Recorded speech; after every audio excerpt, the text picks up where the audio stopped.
Vítam vás majster v záhrade. V dnešnom videu sa ideme pozrieť na tento chrbtový akumulátorový postrekovač od Hecht 416 Akku. Tento model je ideálny na postrek ovocných stromov, kríkov, ovocia alebo zeleniny.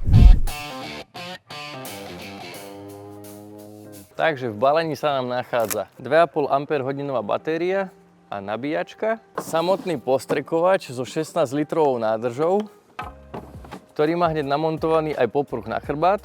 Ďalej sa tu nachádza teleskopická trubica s tryskou, návod na používanie a sada náhradných trysiek na rôzne použitie. Popruhovú časť si v prvom rade musíme prichytiť na tieto plastové držiaky z bočnej časti a pomocou popruhov si takto vieme jednoducho na chrbát nasadiť celú 16 litrovú nádobu. K nádrži je tiež pripojená približne 1,5 m hadica, 1 až 1,5 m, ktorá má na konci jednoduchý mechanizmus, ktorý sa uvoľní jednoduchým stlačením. Tiež sa dá vytiahnuť alebo uvoľniť, tým regulujeme prúd. Z bočnej časti môžeme nájsť indikátor batérie, vypínač, ktorý je takto ochránený proti vode a tieto dvierka, pod ktorými vkladáme batériu. Z druhej strany máme tiež mierku, aby sme vedeli, koľko litrov máme nádrži. Nádoba sa naplňa z vrchnej časti, kde musíme odšrobovať tento kryt, ktorý má gumené tesnenie a filter. Má tiež takúto penovú zadnú stranu, ktorá sa vám opiera o chrbát a tým je oveľa pohodlnejšie ho nosiť. Vieme ho zapnúť, aj keď ho máme nasadený na chrbte. Vieme si tiež primontovať túto predĺžovaciu trysku, ktorá nám predĺží dosah tak o 40 cm. Ako náhrada sa tiež dá dokúpiť 1,5 metrové predĺženie, odkaz vám nechám v popise videa. Takže objem nádrže máme 16 litrov, maximálny prietok je približne 1,5 litra za minútu a váži približne 5 až 6 kg bez naplnenia. A na jedno nabitie s ním dokážete pracovať až 3 hodiny prevádzkovej doby. Môžete ho využiť na viaceré postreky, napríklad postrek stromov a kríkov pesticídmi a fungicídmi. Môžete ju tiež využiť tiež na čistenie alebo dezinfekciu rôznych plôch alebo na hnojenie tekutými prípravkami.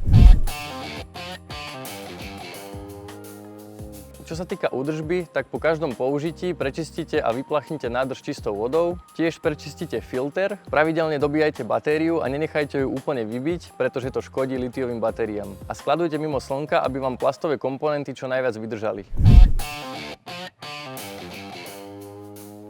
Veľkou výhodou je, že má tichý chod a skoro ho vôbec nie je počuť. Takže keď budete chodiť medzi ľuďmi a ani nebudú vedieť, že niečo postrekujete alebo že máte nejaký motor zapnutý, takže je vhodný aj do obytných zón. Má veľmi jednoduché ovládanie, čiže netreba miešať žiadny benzín ani pumpovať, dlhú výdrž batérie a má naozaj nízku hmotnosť napríklad proti benzínovým rosičom. Čo sa týka nevýhod, tak nemá taký silný tlak, ako by ste mali pri benzínovom rosiči.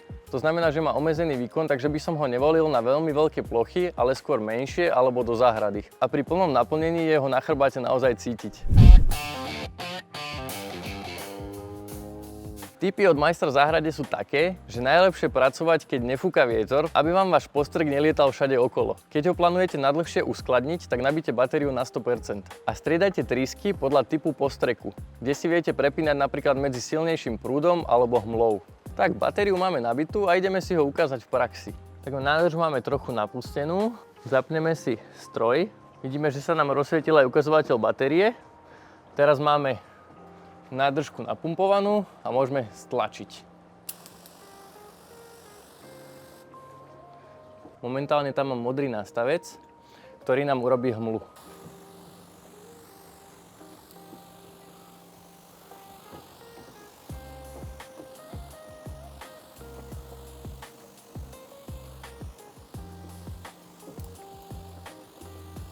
Vymeníme si nástavec tiež za iný, aby sme si ukázali všetky typy rosenia. Žltý nástavec má 4 malé otvory, ktoré nám rosia do diaľky.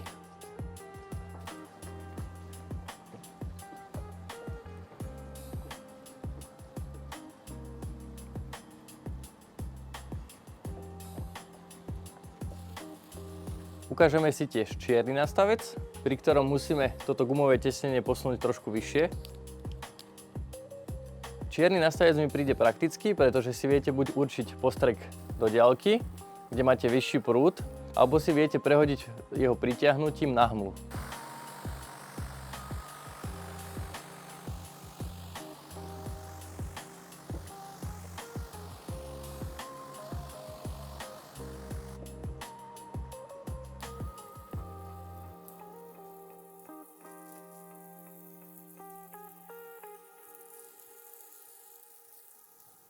Ako môžete počuť, respektíve nemôžete počuť, tak to čerpadlo má naozaj tichý chod.